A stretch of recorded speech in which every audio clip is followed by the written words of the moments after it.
everybody out there, Chris here with some news spiraling out of WonderCon. Unfortunately, this video is a couple of days late, I'm sure, because I know I'm going to be busy doing a lot of work during the week. I am shooting this, however, on Sunday.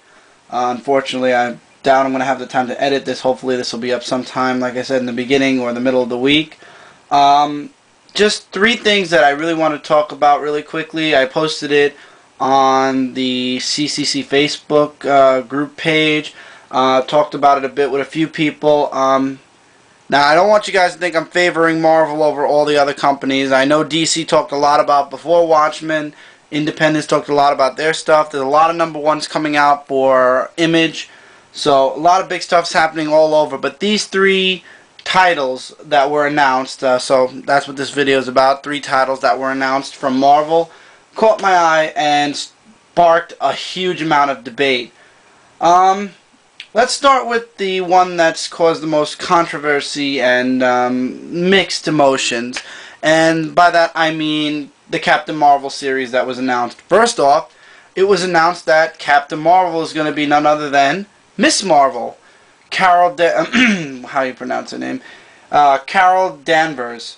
And as described was, Carol Danvers knows the skies of the Marvel Universe. She first became acquainted with them as a member of the U.S. Air Force, where she served as a pilot before transitioning into an intelligence and security work. Soon she gained the ability to fly without the aid of a jet.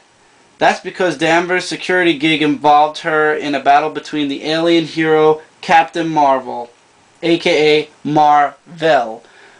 Kind of funny. Anyway, who had adopted Earth as his new home and one of his adversaries. Danvers, who was caught in the explosion of an alien device during the battle, which endowed her with a variety of superhuman powers, including flight, superhuman physical traits, and later she gained the power to absorb, kind of like Rogue, and project a variety of energies. She used these powers to become the costume superhero known as Miss Marvel. This was back in the 80s, guys. Miss Marvel's heroic career has been a distinguished one. She serves as both a solo hero and a longtime member of the Avengers. This July, Danvers moves into a new phase of her heroic career as she leaves Miss Marvel identity behind and becomes the title character of the all-new ongoing Captain Marvel series by writer Kelly Sue DeConnick and art by Dexter Soy. And yeah, so that's what came out of WonderCon first. Not first, but it's caused the most talk. From the picture you see, they have several. The first picture shows her with the glove. Not really a big fan of the short hair per se. I like Carol or Miss Marvel with the long blonde hair. So I'm definitely sure it's going to be something that's going to take some getting used to, if at all. A lot of people were kind of iffy with the costume. Second picture, that seems more like the first issue's cover, I'm guessing. What people don't notice is the symbol on her chest is the symbol that she used when she first appeared in the 1980s in Miss Marvel #1. A lot of people said, well, there was an S. That had changed as time went on. Her costume had, as they say, evolved. But her symbol is back.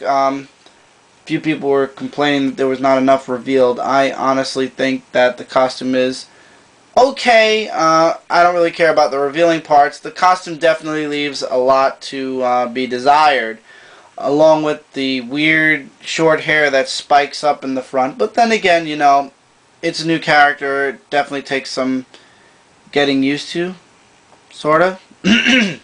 And then there were also 2 pages, I guess, internal artwork from the first issue that were released. First page just shows her out of the costume. Really not much to see other than the fact that she has long hair still, apparently. And then in the second page you see her in costume, and unlike the 2 pictures that they showed of Captain Marvel, on this page she's actually wearing a mask. So I don't know, and it looks like she still has the long hair. So either the original pictures that they showed were of a later model of Captain Marvel, or it was just prototype and they decided to keep the long hair and add the mask. Nobody knows at this time, but I don't know. Looks like it has promise. I will definitely be checking out the first issue. The internal artwork looks pretty good. Not great, like super amazing, but it looks really good. I like Miss Marvel from the New Avengers, so I'm willing to give the first issue a chance at least. Alright, after that we had the announcement of X-Treme X-Men, which was a series that came out back in the 90s, I believe. I have one thing highlighted from that. The soon-to-be reborn Marvel Comics series X-Treme X-Men may share a title with a previous comic starring the Renegade Mutants by writer Greg Pak and art by Steven Segovia. X-Treme will be telling the story of a team that's practically brand new, spinning out of Pak's recent Exalted arc from of Astonishing X-Men. That's basically the story arc that just concluded, and announced Saturday at WonderCon. The July debuting ongoing focuses on a group of mutant heroes from an alternate timeline, kind of just like the Age of Apocalypse, on a mission to save all reality. So I have a feeling this is going to have a lot to do with reality, travel, and whatnot. Just because it has an alternate reality Wolverine, I'll probably check out the first issue in July anyway.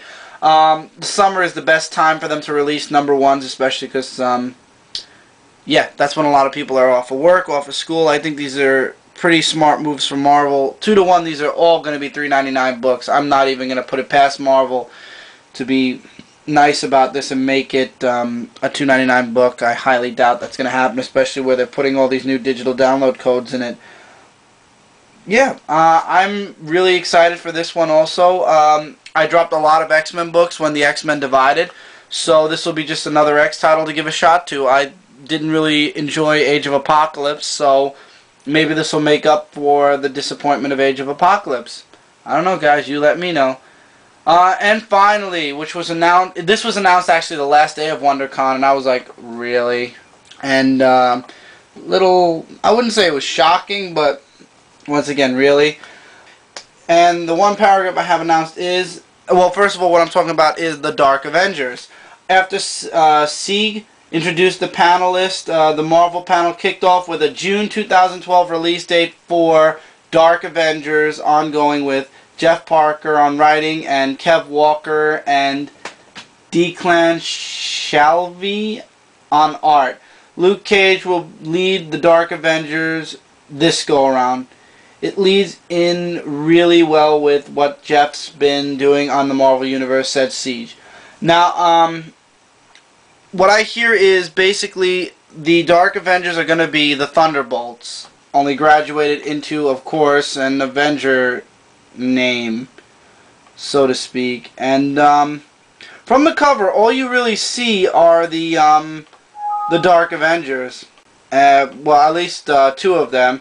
One being the Dark Spider-Man, and I'm guessing that's Ragnarok as Thor. And then you got Scar, who I believe, who actually in the recent story arc where the Avengers went against the Dark Avengers, turned on the Dark Avengers, and it turned out that he was on the side of Captain America. Now, what I want you guys to notice in this picture is the very bottom of the picture is blurred. Has to be a reason for that. I didn't notice it at first until I saw the black Spider-Man's hand and foot. Then I realized that that blur is there to cover something. So obviously they're not releasing a whole bunch of details at this moment about the Dark Avenger title. There's obviously something they're blurring out on the bottom. I don't know, maybe they're going to put the title there. I could be wrong, but I have a feeling there's a character or something that they don't want us to know about until the release of the series. The series is coming out in June. That is officially about 3 months from now. March, April, May, June. Yeah, 3 months from now. I'm hoping this isn't going to be like the last Dark Avenger run, but I highly doubt it'll be like the last Dark Avenger run because Norman Osborn has nothing to do with it. And Luke Cage is working with the Dark Avengers, so I'm guessing either A, that means he's leaving the New Avengers, or B, he's going to be on both Avenger teams. This I'm absolutely checking out, not just because we share the same name, but because this actually has caught my interest. Alright guys, so that was the 3 major ongoing series that were announced from Marvel at WonderCon. I'm sure there was a bunch of other news. That was a lot, there was a whole bunch of news from WonderCon this year. But these were the 3 things that stuck out for me. Wanted to share this with you guys. Now my question is, for all of you out there, what do you think of these 3 series? Will you be picking up the number 1s? Do you think it's too soon for certain series? What do you think of the costumes? Just leave your opinions about any and everything. Personally, I think the Captain Marvel costume could have been done better. Dark Avengers, as long as it's not led by Norman Osborn, hey, we'll see. I don't know, at least Bendis isn't writing it. And X-Treme X-Men, hey, what the heck, give it a shot also.